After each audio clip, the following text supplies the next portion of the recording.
कौन है, ये कौन है, सब जाएगा। ऐसे अध्यक्ष जी कभी भूल नहीं सकते, इनको पूरा संगठन ऐसे बोलने लगे 50-60 पत्रकार में क्या मतलब आपको नहीं अब ये बंद करो तो एक मजाक बताऊं आपको। किस तरह से संविधान गौरव अभियान किस तरह से रहेगा, राजस्थान में क्या कुछ रहेगा?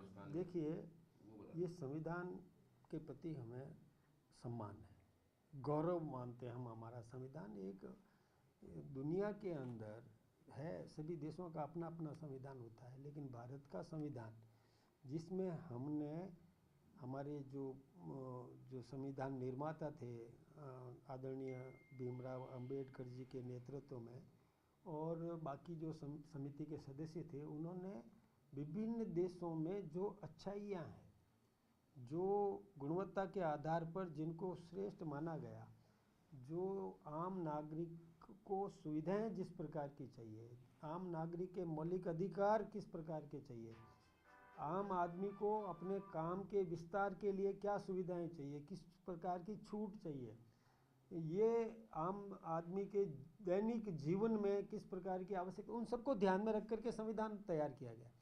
तो उस संविधान के प्रति हमें गौरव है, इसलिए हम ये आम नागरिक को इसके प्रति हम जागृत करना चाहते हैं कि हमारा संविधान, हमें अपने संविधान पर गौरव है। हमारे विरोधियों ने ये भ्रम पैदा करने की कोशिश की कि ये संविधान का सम्मान नहीं करते, जबकि आपको पता है हमारे देश के प्रधानमंत्री आदरणीय नरेंद्र भाई मोदी जी ने सदन में घुसते ही सबसे पहले सीढ़ियों को सलाम किया, प्रणाम किया, सदन के पहले पायदान पर उस नतमस्तक हुए, फिर अंदर जाकर के संविधान की जो हमारा संविधान है उसको माथे पे लगाया। हम सम्मान देते हैं, हमारे लिए गौरव की बात है। हम संविधान, तो हम ऐसे संविधान की प्रतियां हम हर स्थान पर भेजेंगे, वहाँ भेजेंगे, हर नागरिक को संविधान को पढ़ने का अवसर मिलेगा, संविधान में क्या क्या विशेषताएं दी गई है वो उसको पता चलेगा, और संविधान की रक्षा के लिए वो कमर कस करके कृत संकल्प होगा, तैयार होगा, संकल्पित होगा। इस प्रकार का हमको भाव देना ताकि कोई हमारे संविधान के साथ छेड़खानी नहीं कर सके। आपको पता है कि 1975 और 25 जून की रात को, 26 जून, 25 और 26 की रात को जो जिस प्रकार से संविधान की हत्या कांग्रेस ने की, ऐसा दोबारा कोई करने की हिम्मत नहीं कर सके। इसलिए हम संविधान गौरव का ये कार्यक्रम चलेगा। राजस्थान में कैसे बढ़ेगा? 11 से 25 राजस्थान में चल रहा है, हमने समिति बना दी, यहाँ समिति बनी, उस समिति ने जिला स्तर पर समिति बना दी, जिला स्तर पर समिति बना करके मंडल स्तर पर समिति बनेगी, वो वहाँ पर हमारे संविधान की विशेषताओं का वर्णन वहाँ करेंगे, आम नागरिक को जागृत करेंगे, आम नागरिक को इसका पता चलेगा। बिल्कुल, संविधान की प्रति हम सब जगह भिजवाएंगे। धन्यवाद साहब, आपको धन्यवाद। ज़्यादा नहीं, जब जयपुर में रहोगे ना, मंडल है उन पर मशक्कत जारी है। 1135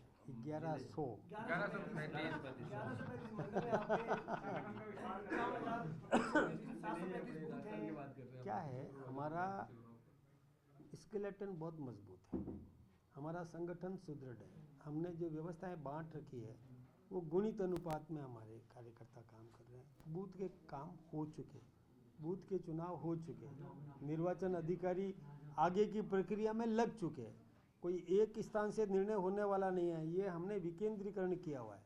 विकेंद्रीकरण का मतलब है कि उस पर्टिकुलर मंडल तक या मंडल की मीटिंग्स हमने शुरू कर दी है, हमारे कार्यकर्ता पहुंच गए, और मैं सोचता हूं कि 3 दिन के अंदर सारे जिलाध्यक्ष भी तैयार हो जाएंगे। ये व्यवस्था हमारी है, और 3-4 दिन में जिलाध्यक्ष हो जाएंगे। उसके बाद हमारे राजस्थान के जो प्रदेश अध्यक्ष के निमित्त जो निर्वाचन अधिकारी बने हैं, गुजरात के पूर्व मुख्यमंत्री विजय भाई रूपाणी जी, उनका कभी भी निर्देश आ सकता है तो प्रदेश अध्यक्ष के चुनाव हो जाएंगे। तो ये चुनाव प्रक्रिया, इसमें क्या होता है कि एक व्यक्ति निर्णय नहीं करता है, निर्णय करने के लिए अधिकृत है, निर्वाचन अधिकारी नियुक्त हैं। जब राजस्थान में, पूरे राजस्थान में 1 दिन में पोलिंग हो सकती है, 2 दिन में पोलिंग हो सकती है, तो ये तो हमारे संगठन का काम है, हम क्यों नहीं कर सकते? हमारे पास भी अपना ढांचा है, तैयार है। गौरव संविधान मंत्री इंक्लूड है, कोई भी शिक्षा जो भी है वो वहाँ नहीं है, सिर्फ मंत्रियों के द्वारा कमेटी बनाई गई है, वही समीक्षा करेंगे, तो कहाँ तक रिजल्ट सही आएगा? मंत्री शिक्षाविद नहीं है। ये गोविंद सिंह जी सोच सकते हैं, मैं हमारे मंत्री सब शिक्षाविद हैं, पढ़े लिखे हैं, इंटेलेक्चुअल हैं। संगठन चुनाव को लेकर संगठन पर्व को लेकर एक हो जाए, कब तक दिल्ली हो जाएंगे? कब तक हो जाएंगे? बच्चे आएंगे 6ठी क्लास में जाके ABCD अंग्रेजी किताब चालू होती थी, वो आज भी बदस्तूर जारी है। मैं एक बात बताऊं आपको, नहीं अभी हमने पहली क्लास से शुरू किया है, आप देख लीजिए, पहली क्लास से ही इंग्लिश पढ़ाना शुरू किया है। 6ठी क्लास से केवल इंग्लिश सब्जेक्ट पढ़ते थे, पूरे मीडियम ही इंग्लिश कर दो, ये क्या बात हो गई कि उसको इतिहास भी इंग्लिश में पढ़ना है, उसको कोई साइंस भी इंग्लिश में पढ़ना है, तो ये ग्राउंड कहाँ तैयार है उसका? ग्राउंड तैयार तब होगा जब उसकी वोकैबुलरी बढ़ेगी, जब उसको ग्रामर आएगा पूरा। इंग्लिश मीडियम में सबसे बड़ी बात है ग्रामर, वोकैबुलरी, ये दो चीज़ें तो आधार है। वो आधार ही तैयार नहीं करवाओगे, इंग्लिश कैसे पढ़ेगा वो आधार तो शुरू से तैयार होना पिछली चाहिए। सरकार में जब ये खुली थी विधानसभा के अंदर, आप ही के पार्टी के विधायक भी डिमांड कर रहे थे कि ये स्कूल हमारे क्षेत्र में होनी चाहिए, तो इसका मतलब जब फैसला लिया गया था तब सही था, अब सरकार नहीं। बदल दी तो गलत हो गया। हमारे विधायक हो या कांग्रेस के विधायक हो, यहाँ सबने यही सोचा कि इनिशियल स्टेज से करोगे। उन्होंने कभी ये नहीं सोचा कि अचानक आप 10वीं क्लास से लाके इंग्लिश दे दोगे या 6ठी क्लास से लाके इंग्लिश दे दोगे, ये कभी भी किसी ने नहीं सोचा। शुरुआती ऐसा मिला। अच्छा, फिर हिंदी मीडियम बंद करने का क्या मतलब है? मैं उदाहरण देता हूँ आपको।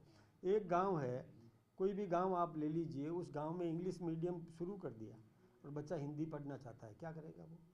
कहाँ जाएगा? दूसरे गांव जाएगा। ये क्या मतलब व्यवहारिक है क्या? ये व्यवहारिक नहीं है। ये मैं सोचता हूँ कि एक वो मतलब रातों रात भाव जागृत हुए और पैदा कर दिया और फिर वापस ठप कर दिया, बंद कर दिया, ऐसे भाव ठीक नहीं है। भाई साहब जो कमेटी बनाई है उस पे भी गोविंद सिंह डोटासरा ने नहीं लगता कि जिले खत्म होने के बाद जो MOU हुए थे उन पे वो प्रभावित होंगे? इससे जिले का कोई लेने देना नहीं है। क्यों नहीं लेना देना है कि भूमि वही है, भूमि कोई शिफ्ट नहीं हो रही है और केवल उसका नाम ये रहेगा। और वैसे भी आपको बताऊं कि उन्होंने जो ज़िले बनाए वो किस तरह मतलब कहाँ रिकॉर्डेड बने, वो आज भी चाहे चुनाव आयोग ने भी काम किया तो वो उसी हिसाब से किया, सारे कुछ उसी हिसाब से किया और अब हमने व्यवस्थित रूप से कर दिया है, इससे उद्योग प्रभावित होने वाला नहीं है। एक सवाल ये था कि आपने कहा 6ठी क्लास का वो विश्लेषण करेंगे और पहली क्लास होना चाहिए, किया जाएगा या तमाम चीज़ों को मतलब समीक्षा के नाम पर अलग कर दिया जाएगा, बंद कर दिया जाएगा? नहीं, इसमें क्या होगा, समीक्षा में यह है कि ग्राउंड तैयार किया जाए, बच्चे को प्रारंभ से ही, पहली क्लास से ही, शुरुआत से ही तैयार किया जाए तो वो विद्यालय चलेगा। अब एकाएक आप किसी बच्चे को और सीधा 6ठी में इंग्लिश मीडियम में भेजोगे तो वो निराश ही होगा, क्योंकि उसके लिए तो सारा वो शून्य है, वो उसको ज्ञान ही नहीं है। कैसे वो अन्य विषय हिस्ट्री पढ़ेगा? केवल इंग्लिश सब ABCD ग्रामर और यही नहीं पढ़ना है उसको। 6ठी क्लास के बच्चे को तो बहुत कुछ सब्जेक्ट्स भी पढ़ना पड़ता है। उस सब्जेक्ट्स के लिए जब शुरुआती स्थिति तैयार नहीं है उसकी तो कैसे पढ़ेगा? ये उन्होंने सोचा ही नहीं, आनंद फानंद में निर्णय ले लिया, ये गलत निर्णय था। तो अब सरकार चूंकि इस कमेटी के माध्यम से क्या करेगी? कमेटी विचार करेगी, कमेटी निर्णय करेगी और निर्णय में जो समीचीन है, जो हमको लगता है व्यवहारिक पक्ष हमको सबको ध्यान में लगता है, और हम सब भी अपना वहाँ समिति के सामने रिपोर्ट्स भी रखेंगे कि ग्राउंड तैयार किया जाए, आधार तैयार किया जाए, आधार से ही बच्चा आगे बढ़ेगा तो उसमें सफलता प्राप्त होगी। फिर किसको प्रोत्साहित करना चाहिए, किस प्रकार की व्यवस्थाएं करना चाहिए, लेक्चर्स की नियुक्ति करना चाहिए, इस मामले में भी कांग्रेस ने नहीं सोचा। हम सोचेंगे, हम व्यवस्थित रूप से करेंगे, नई नौकरियां भी देंगे, नए लोगों को और अवसर भी मिलेगा। ये सब काम हमारी वो समिति के माध्यम से सामने आएगा, रिपोर्ट आएगी, उसमें ठीक काम करेंगे, शिक्षा का स्तर सवाल खड़ा सुधार। किया भाई साहब, जो आप कह रहे हैं ना कि रोजगार देंगे पूरे 4 साल में, 5 साल में 4 लाख रोजगार देंगे, हर साल 1 लाख रोजगार देंगे, तो आपको कोई विज्ञापन छपा उसमें संख्या बहुत कम है, डोटा से इस पे सवाल खड़े किए हैं? नहीं, हमारा ये देखिए टाइम बाउंड कैलेंडर जारी हुआ, ऐसा आप राजस्थान के इतिहास में बहुत कम अवसर आएंगे और कांग्रेस के इतिहास में तो कभी भी किया ही नहीं, ये कैलेंडर जारी हुआ। कि किस तारीख को क्या क्या किसको नियुक्ति दी जाएगी, कब साक्षात्कार होगा, कब उसका परीक्षा, मतलब सब चीज़ इसमें दे दिया है। तो ये नियुक्तियां देने का जो काम है ये हमारी सरकार कर रही है। हमारी सरकार ने लगभग 1.25 लाख से अधिक अभी रिक्त पद भी निकाल दिए और उनका कैलेंडर परीक्षाओं का ये जारी कर दिया।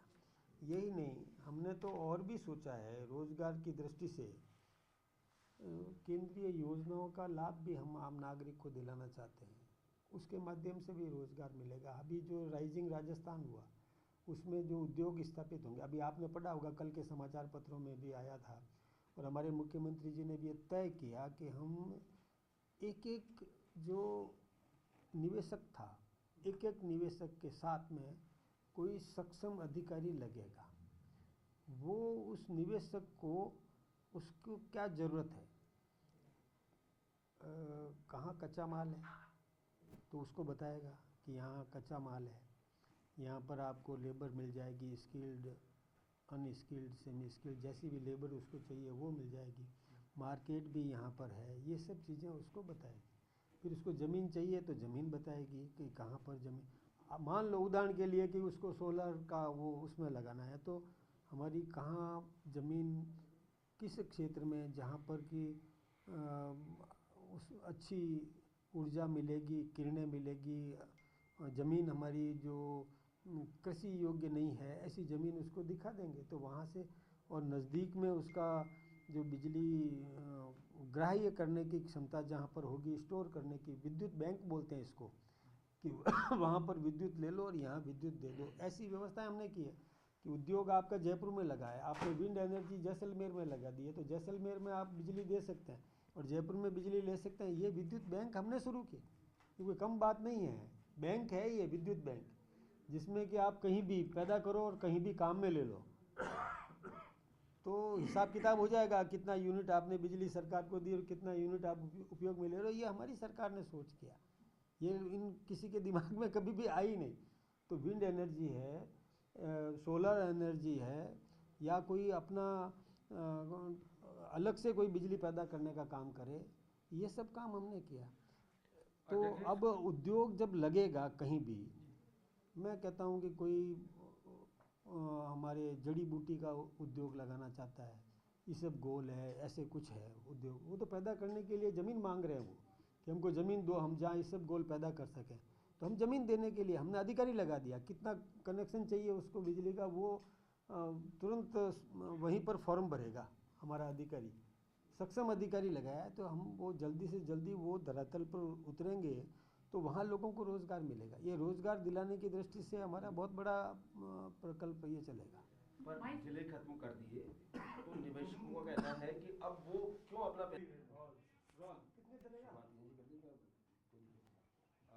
कांग्रेस प्रदेश अध्यक्ष बाहर देना पड़ेगा दोनों मोबाइल, तो नहीं तो ये बोलते रहेंगे।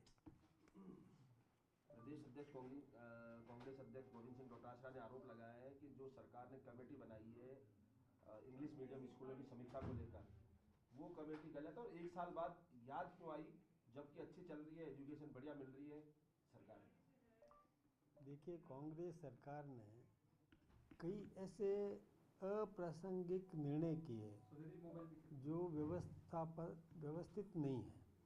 जैसे अब इंग्लिश मीडियम की स्कूलें खोली और उसमें एडमिशन 6ठी क्लास से शुरू करवाया।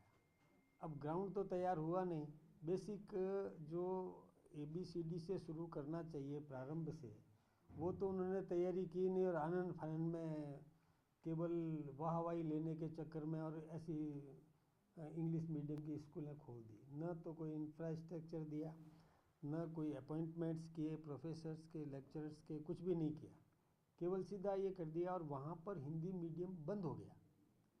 जहाँ इंग्लिश मीडियम की घोषणा करी, वहाँ जो बच्चे 5वीं तक तो जो हिंदी मीडियम पढ़े वो कहाँ जाएंगे? उस गांव में वहाँ दूसरी अन्य स्कूल भी नहीं है कि वो बच्चे अपनी हिंदी मीडियम की आगे पढ़ाई कर सके। ये अव्यवहारिक है पूर्णतया। एक मैं कहूँ कि वो जो एक क्षणिक मतलब ऐसा निर्णय ले लेना जिस पर कि गंभीरता से चिंतन मनन नहीं किया, ऐसे काम कर दिए। कांग्रेस ने कई काम किए, गहलोत सरकार ने कई ऐसे काम किए कि जिसमें उन्होंने पूरा गंभीरता से विचार नहीं किया। करना होता तो प्रारंभ से करते। कोई भी विद्यालय करो, इंग्लिश मीडियम हम भी पढ़ाते हैं। हमारे विद्यालयों में प्रारंभ से ही इंग्लिश सब्जेक्ट पढ़ाया जाता है, जिसमें उसका और आधार तैयार होता है बच्चे का। जब बच्चे का आधार तैयार होता है, वहाँ इंग्लिश पढ़ाने वाले शिक्षक हैं वो पढ़ा रहे हैं, ठीक बात है ना। अब पूरी स्कूल का आप इंग्लिश मीडियम कर दो, तो बाकी तो शुरुआत से तो किया नहीं, और एकाएक कर दो तो वो बच्चा फिर हतोत्साहित हो जाता है। बच्चे का जीवन बर्बाद करने का षड्यंत्र था ये। मैं सोचता हूँ कि कांग्रेस ने ये मतलब बिना सोचे समझे लिया गया निर्णय था। मदन जी, आपको लगता है कि जो समीक्षा होगी, समीक्षा एक जवाब